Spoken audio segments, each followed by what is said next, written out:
এই জন্য কবি সম্রাট আল্লামা ইকবাল রহমাতুল্লাহ আলাইহি বলেন, বাদিল সে দবনে ওয়ালে ऐ आसमां नहीं हम,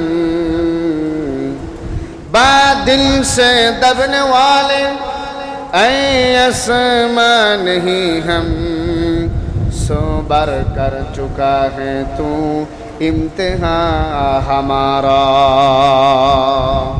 বাতিলরা চেয়েছিল আল্লাহ তাআলার মুহাম্মদ পয়গম্বরের আনিতে জানিতে কোরআনের বাতিটাকে নিভিয়ে দেওয়ার জন্য। বাতিলরা কোনোদিন পারে নাই। আজকের যারা আবু জেহেলের উত্তরসূরি, উতবার উত্তরসূরি, আবু লাহাবের বংশধর, তারাও কিয়ামত পর্যন্ত চেষ্টা করলে দুনিয়ার থেকে কোরআনের বাতি নিভায় দিতে পারবে না। কথা বলেন ঠিক কিনা মুসলমান? সেই পয়গম্বরের আদর্শ যিনি গ্রহণ করেছিলেন, নবীজি আদর্শ যিনি গ্রহণ করলেন, এমন একজন বিখ্যাত জান্নাতের সার্টিফিকেট প্রাপ্ত সাহাবায়ে কেরামদের মধ্যে শ্রেষ্ঠ সাহাবা, নাম হলো হযরত ওমর ফারুক রাদিয়াল্লাহু তাআলা আনহু। আল্লাহ তাআলা এমন ভালোবাসতেন যাদের ব্যাপারে আল্লাহ পাক বললেন রাদিয়াল্লাহু আনহুম ওয়া রাদু আন। জোরে বলেন না আল্লাহু আকবার। সাহাবীদের ব্যাপারে আল্লাহ বললেন রাদিয়াল্লাহু আনহুম ওয়া রাদু আন।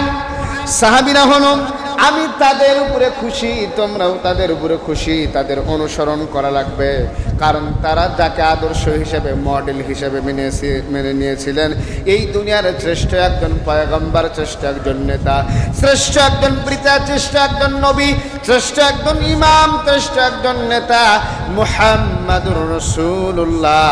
দিল থেকে সকলেই পড়ুন সাল্লাল্লাহু আলাইহি ওয়াসাল্লাম। আল্লাহর নবীর সাহাবীরা তাকেই মডেল হিসেবে গ্রহণ করেছিলেন। বলেন না সুবহানাল্লাহ।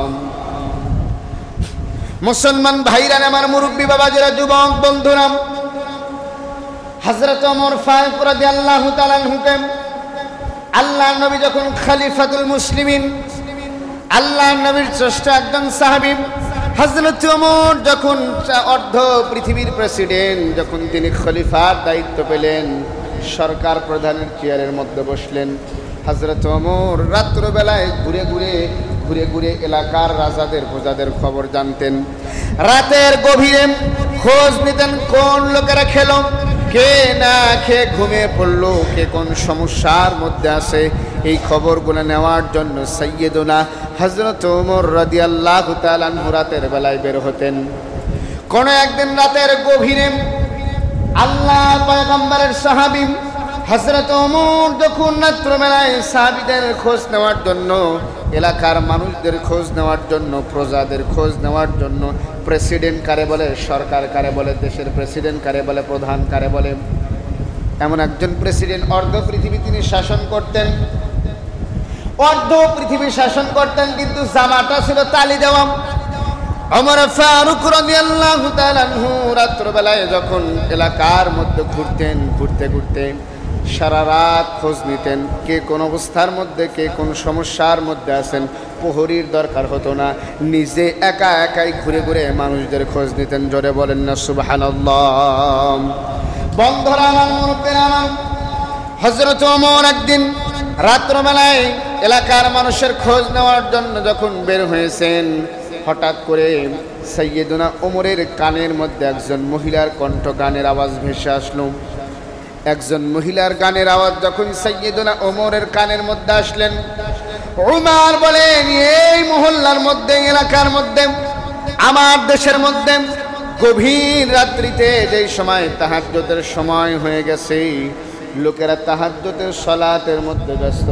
আল্লাহ তাআলা বলেন, আল্লাহ রাব্বুল আলামিন বলেন, ওয়া মিনাল লাইলি ফাতাহাজ্জাদ বিহি নাফিলাতান লাক আসা আন ইয়াবআসাকা রাব্বুকা মাকামাম মাহমুদা। আল্লাহ পাক নবীরে রাখলেন, বন্ধু আমার, আপনি আর ঘুমায় থাকবেন না, এবার আপনি রাত্রবেলায় একটু জাগ্রত হন, যাই নামাজটা বিছায়া সালাতের মধ্যে দাঁড়ায়া আমি মালিকরে আপন করে নেন। বন্ধুরা আমার, ভাইরা আমার, এই দুনিয়াতে আপনি যদি মালিকরে বন্ধু বানাইতে পারেন, আল্লাহরে বন্ধু বানাইতে পারেন। দুনিয়ার বন্ধুরা আজকে আপনার টাকা আছে, আজ আপনার সম্পদ আছে, দুনিয়ার বন্ধুরা আপনাকে বন্ধু বলে গ্রহণ করবে, আপনার পিছনে ঘুরতে থাকবে। টাকা যখন ফুরিয়ে যাবে, সম্পদ যখন ফুরিয়ে যাবে, ওই মানুষগুলো আপনার থেকে দূরে সরে যাবে, আপনার থেকে দূরে কোথাও চলে যাবে।